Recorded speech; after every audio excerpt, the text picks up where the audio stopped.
د ننګرهار په محبس د تروریستي برید په اړه ولسمشر اشرف غني څه وایي په نن ویډیو کې درته پوره وضاحت لرو خو د ویډیو د شروع کېدو نه مخکې زموږ ویډیو لایک کړئ او د دغسې تازه معلوماتو لپاره زموږ چینل سبسکرایب کړئ. ولسمشر غني وایي تروریستانو د خپلو جنایتونو په دوام پرون ماښام د ننګرهار ولایت پر زندان د تروریستي برید په ترسره کولو سره زموږ یو شمېر بېګناه هیوادوال شهیدان او ټپیان کړل. د افغانستان اسلامي جمهوریت جمهور رئیس دغه وحشیانه عمل بشري جنایت او د اسلامي ارزښتونو خلاف وباله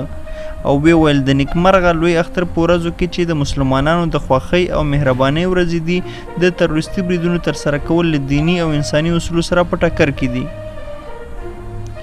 جمهور رئیس یو ځل بیا پر اوربند او د تاوتریخوالي په کمولو ټینګار وکړ او ویل تروریستان د دغه ډول بریدونو په ترسره کولو سره د سولې او ثبات د ټینګښت لپاره زموږ د خلکو عزم او اراده نشي کمزوري کولی. د هیواد جمهور رئیس د دغه تروریستي پیښې د شهیدانو کورنیو ته د خپلې خواخوږۍ او همدردۍ څرګندولو پر مهال د شهیدانو کورنیو ته د رسیدګۍ او د ټپیانو د درملنې په موخه اړوند مسؤلینو ته لازمي لارښوونې وکړي.